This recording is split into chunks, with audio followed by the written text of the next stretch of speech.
My name is Joan Galat. I'm an Alberta author, and I'd like to share a story with you today from Dot to Dot the Sky, Stories in the Stars.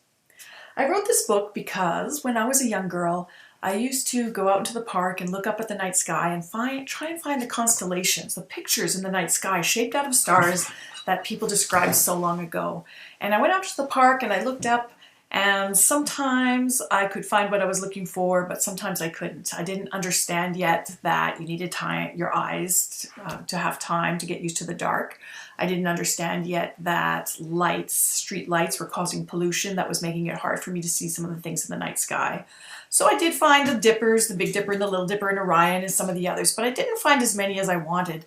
And when I was an adult and I was working on writing books, I thought, it shouldn't be so hard to find these pictures in the night sky. It's like free entertainment. We should all be able to enjoy this. Wouldn't it be great if I had a giant pen and I could just reach up and connect the dots in the sky? And then I had the idea for a book called Dot to Dot in the Sky, Stories in the Stars. And I thought, what if I could show people how to find some different constellations and then show you how to connect the dots in the night sky. So this picture here shows you Draco the Dragon, the Big Dipper, and the Little Dipper. And you can see there's some arrows here. Once you find Polaris, which is our North Star, then you can kind of connect the dots in the night sky and you can jump from one star group to the next. And so that's what I do in the book. I show you how to jump from one star group to the next. But you'll see there's a picture of a dragon here and all kinds of writing along with it. I also share the stories that you can see in the night sky. And I'm going to share a story with you about the North Star. But first I want to show you a trick on how to find it. If you know your latitude, how far north you are of the equator, you can use that number to find the North Star, and by using your fist as a measuring device. So your fist this way equals about 10 degrees. We're about almost 55 degrees north of the equator in the Edmonton area. And so if you were to go outside in this area, you would make a fist face north and do this like that. Do this with me right now. Make a fist face north and start counting by tens. You go 10, 20, 30, 40, 50, and then I use a sideways fist to get that 55 or 50. We're a little lower than that, but it's close enough. And then you look along your eye into that part of the night sky, and that's how you find the North Star. And once you find the North Star, you can start connecting those dots to find different constellations. It's really cool to look up and see things and see pictures in the sky that people imagined so very long ago. It connects us to people from different times. And I'm going to share a story with you from this book about this bear in the night sky. And you can see the bear doesn't have very much of a tail. Bears don't have much of a tail. But look in the sky. The bear has a really long tail made out of stars. The ancient Greeks explained why bears in the sky have such long tails compared to the bears on Earth. And this story starts with Zeus, the king of all the Greek gods. He liked a lady named Callisto who lived in the mountains and liked to hunt. But Zeus had a wife named Hera. Hera didn't really like her husband talking to other pretty ladies, so she used her special powers and she turned Callisto into a bear. Now, when Callisto walked through the forest, she looked like a bear, but she still thought like a person. She was afraid of wild animals, and she was also afraid of hunters. One day, her son Arcas was out hunting. He saw the bear and didn't know it was his own mother, so he lifted up a spear to kill the bear. But just in time, Zeus happened to look down from Mount Olympus. He saw what was happening, and he saved Callisto by turning Arcas into a bear as well. Then he reached down, he grabbed the two bears by the tails, and he lifted them up into the sky. He was turning them into stars where they would live forever.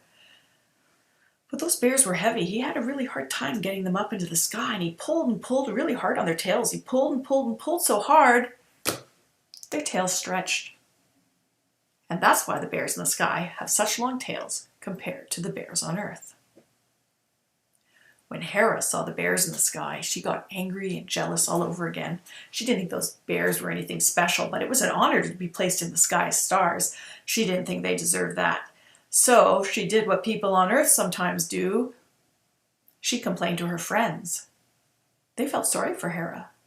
They agreed to put the bears in a pen so they could never set below the horizon and never go into the sea. And that story, told so long ago by the ancient Greeks, actually explains something that's scientifically true today. Just like our sun is a star and From Earth, it appears to rise in the east and set in the west. At night, the stars are doing the same thing. They appear to rise in the east and set in the west. So most of those constellations are going to go and disappear over the horizon, or if you're near the ocean, it would look like they go into the sea. But some of our stars are circumpolar. That means they're circling the pole star, and the North Star is called Polaris, which is another name for the pole star. Our stars appear to be circling that pole star. If you live far enough north, they never set below the horizon and they never go into the sea. So, if you'd like to learn more about the stories in the stars and some of the constellations, the things you can see in the night sky, also how to find your latitude, how many fists you should make if you want to find the North Star using my trick, you can find that in this book, Stories in the Stars, and you can find even more constellations as well as a map of the Northern Hemisphere stars in this book, Dot to Dot in the Sky, Stories of the Zodiac. So that gives you 15 constellations to find in this one, another 13 in this book to find. Lots of fun and free entertainment. I've already told you about the Stars book. Here's a quick look at the other books in the Dot to Dot in the Sky series, which, by the way, offer curriculum connections relating to sky science, myths and legends, ecology, and wonder about our world. Stories of the Planets is a guide to the planets in our solar system. You'll discover what planets you can see with the naked eye, cool science, and how to choose the right telescope for those more distant planets. The planets are named after Greek and Roman gods, and there's an ancient myth to go with each one, including Earth. Stories of the Moon partners science with moon stories from around the world. It explains the pictures you can see in the moon by looking at the light and dark areas. You might see a rabbit, or if you turn your head another way, a princess, a turtle, or two frogs sitting on rocks. Check out the moon in the sky and in the book. Stories of the Zodiac. The zodiac constellations are the star groups that the sun, the moon, and the planets appear to travel through when viewed from Earth, and there's a story to go with each one. It's fun to see what the ancient Greeks and Roman gods get up to because, just like people, they do unexpected things. They make mistakes and get in trouble, and those things are never boring. Stories of the Aurora include stories from the many cultures that have looked up at the northern lights and imagined what might have caused them. You'll meet a frost giant, the goddess of the dawn, and other characters, as well as discover why auroras exist. Stories in the Clouds is a look at the daytime sky. This book explains the different kinds of weather we experience, like snow, fog, rain, thunder, wind, and frost, as well as why we have different seasons.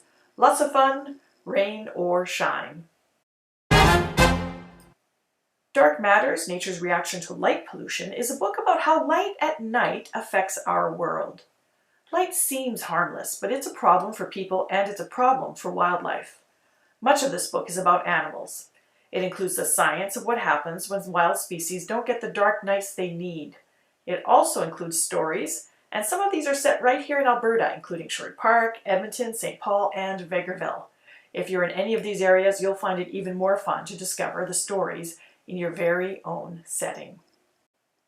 You can learn more through my website, where you can watch book trailers here, or you can visit this resources section and find links to sites where kids and teens can get published, or astronomy sites that will tell you how to spot the International Space Station and other things in the night sky, or learn how you can help animals by preventing light pollution. There's also a section with resources for teachers and librarians, so be sure to click around. Parents will like this part too.